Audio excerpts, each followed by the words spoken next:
Hi Steppeners, Kevin here again with another video demonstrating some biomechanical strategies designed exclusively for step-in users to help reduce the risk of injury and promote sustainability of walking and running while using the Step-In app.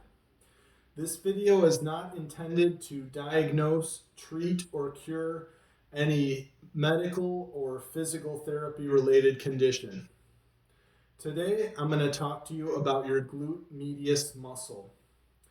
Your glutes are actually comprised of three different muscle groups. Your glute maximus, which is your primary sitting muscle. Your glute medius, which is a smaller muscle group that attaches from your pelvis to your femur, thigh bone. And a glute minimus muscle, which is a rotator of your femur. We're going to focus on the glute medius because of its importance when you're taking each step, whether walking or running. What the glute medius does is it helps shock absorb each of those successive steps, whether walking or running. And it also provides pelvic stability so that both sides of your pelvis are maintained evenly. If there is a characteristic dip of one side, it allows for forces to be transmitted up your leg in an oblique fashion, and over time can lead to potential injuries within the joints of either your ankle, knee, hip, and even potentially into your spine. So I'll demonstrate proper activation of this glute medius muscle group. So it's active in the standing leg. So as I'm taking a step with this leg, the glute medius on this side is being activated to help maintain good, even stability of both sides of the pelvis. If this side is weak, when I take a step, there can be a characteristic dip and leftward hip protrusion, which is known as a Trendelenburg sign. When this dip occurs, it can cause those forces to be transmitted up through your spine obliquely and create problems for some of the anatomical structures within each of the joints of your leg as well as up into your spine. So it's very important that it be maintaining good activation to keep the pelvis level. So a good way to kind of strengthen this muscle group is from a standing position. You may want to have a little bit of support, and you're going to want to stand, feet pointed forward, and you're going to bring your leg directly out to the side, keeping your toes pointed forward the whole time.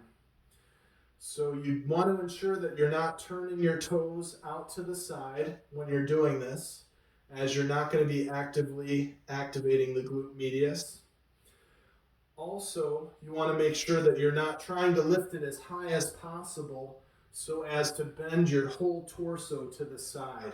You just want to maintain upright posture and just go as high as your body will allow. Another important thing to remember is you want to ensure that you're bringing the leg directly out to the side to activate the muscle correctly. You're not going to want to bring it in front, directly out to the side. A little behind is okay as well, but the further behind you go, you're going to be looking at your glute maximus is going to be attaining more of that activation. So when you're standing, the good thing about this activity is, and always if you need support, make sure you have it, but when you're moving this side, the left one is actually still being activated to stabilize, whereas this one is being activated to move the leg. You're going to always want to make sure that you keep both sides balanced.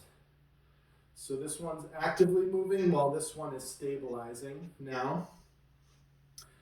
If you're ever experiencing any sharp or sudden pain with any exercise that you do, always seek the assistance of a professional to ensure that you're doing the exercise correctly and that you don't have an injury. Another variation of this exercise, if standing, or just another way to kind of challenge the muscle group a little bit differently, is from a sideline position. So you're going to want to come down on your side. You can prop yourself on your forearm and bend your knee. And ensure you've got good spinal alignment. And then you're just going to bring the leg up to the side a little bit. Same principles apply as standing, as far as bringing the leg up directly to the side, not turning the toes. But this is another way to challenge this muscle group. So I hope this video was helpful. Again, it's very important to maintain the strength of this muscle group to allow you to sustainably and safely continue to run and walk. I hope you enjoyed it, and I want to thank you very much for watching, and stay safe out there, folks.